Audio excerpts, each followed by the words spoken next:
వీడు ఏం చేసి వచ్చాడు సార్ అంటాడు, 300 కోట్లు అపోజిషన్ పార్టీ వాళ్ళు కొట్టేశారని చెప్పాడు, అందుకని తీసుకొచ్చి పెట్టామంటాడు. సార్ లండా కూరని పెట్టండి నాతో పాటు, వాడితో వ్యాపారం మాట్లాడుకుంటా. ముండల పట్టాకూరని పెట్టండి, వాడితో వ్యాపారం మాట్లాడుకుంటా.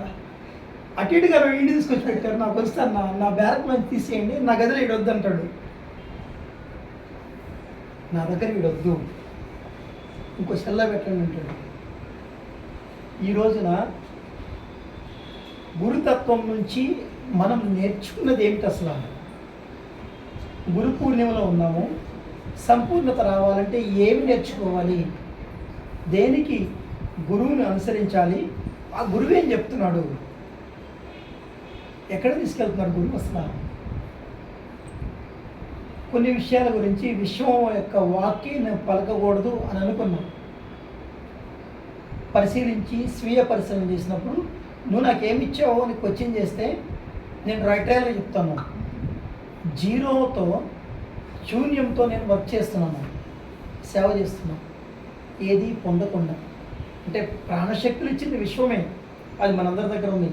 బట్ కానీ మనం ఎక్స్పెక్టేషన్ ఫ్రంట్ టు ఫ్రంట్ ఉంటుంది కదా, ఏమి ఇచ్చావయ్యా నాకు అని అడిగినప్పుడు, అది అడిగితే విశ్వం నా దగ్గర తలంచుకోవాలి.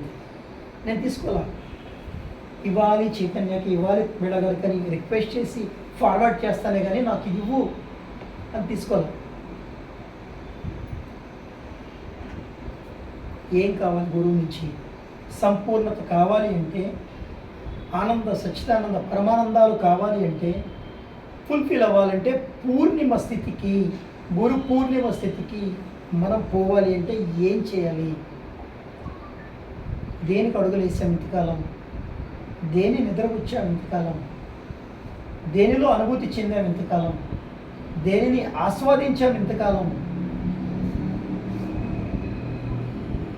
సమాధానం లేదు. 7 చక్రాలను విభజించాము, చతుర్వేదాలను విభజించాము, చతుర్దిక్కులను విభజించాము. మనం చేసిందల్లా సాధించిందల్లా 4 దిక్కులు విడదీశాము. తూర్పు పశ్చిమ దక్షిణం ఉత్తరం విడదీశాం. షట్చక్రాలు విడదీశాం. ఆజ్ఞా చక్రం మీద ఎలా పెట్టు, సహస్రారం మీద ఎలా పెట్టు, విశుద్ధి మీద ఎలా పెట్టు, అనాగతి మీద ఎలా పెట్టు పెట్టించి దానికి కనెక్ట్ చేసాము. మొత్తాన్ని కలిపి ఇల్లు అన్నాము. ఇంట్లో బెడ్రూమ్ వేరు, బాత్రూమ్ వేరు, వంటగది వేరు సపరేట్ చేసాము అనుకూలత కోసం. అనుకూలత కోసం మనం గురుతత్వాన్ని విడదీసాము, దైవత్వాన్ని విడదీసాము, మమేకత్వాన్ని కట్ చేసాము, పరిపూర్ణతని కట్ చేసాం. ఇప్పుడు సంపూర్ణత కావాలి మనకి. సంపూర్ణత కావాలంటే కండిషన్ త్రికరణ శుద్ధి.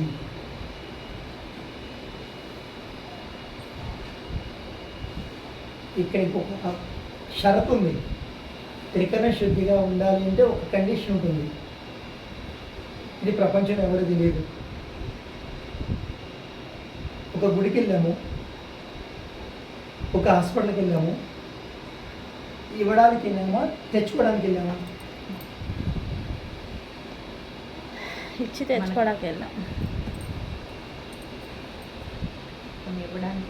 పొందడానికి అనుగ్రహము, ఒక మంచి విషయాన్ని పొందడానికి వెళ్ళాం. త్రికరణ శుద్ధిగా కనెక్ట్ అవ్వాలంటే ఇస్తే మాత్రమే పొందుతారు. పొందడానికైతే త్రికరణ శుద్ధి కనెక్ట్ అవ్వాలి.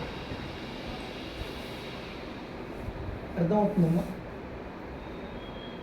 పొందడానికైతే త్రికరణ శుద్ధి 3 రకాల చైతన్యాలు పొందలేరు. ఆనంద, పరమానంద, సచ్చిదానందము, మనసా వాచ కర్మేణ,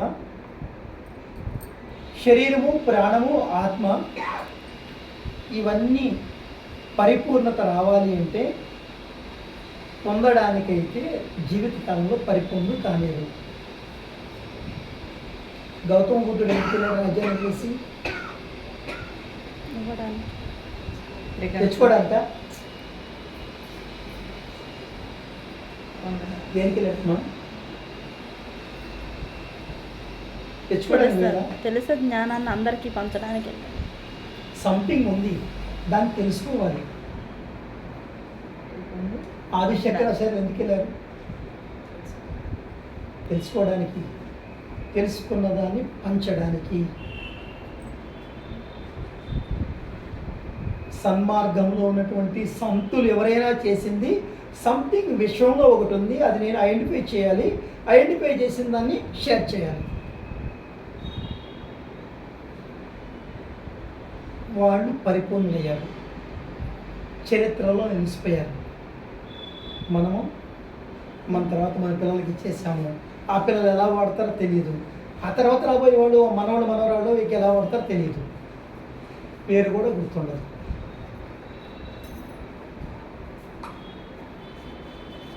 చెప్పుకోరు కూడా. ఈ రోజున మాకున్న పిల్లలు మా గురించి చెప్పుకోవడమే కష్టం, ఇంకా నాన్నమ్మ గురించి అమ్మమ్మ గురించి ఇంకేం చెప్పుకుంటారు?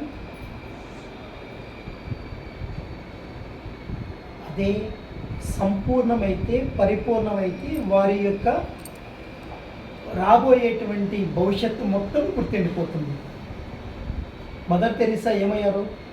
సంపూర్ణమయ్యారు, పరిపూర్ణమయ్యారు. కాబట్టి ఆమె గుర్తుంటుంది. పరిపూర్ణమైన వారు ఇస్తారు. ఇప్పుడు ఈ హాల్లో ఉన్నాం మనం, త్రికరణ శుద్ధి కనెక్ట్ అవ్వాలంటే ఇవ్వండి. ఏదో ఎక్స్పెక్ట్ చేసి ధ్యానంలో కూర్చోవటం కాదు, ఇవ్వడానికి.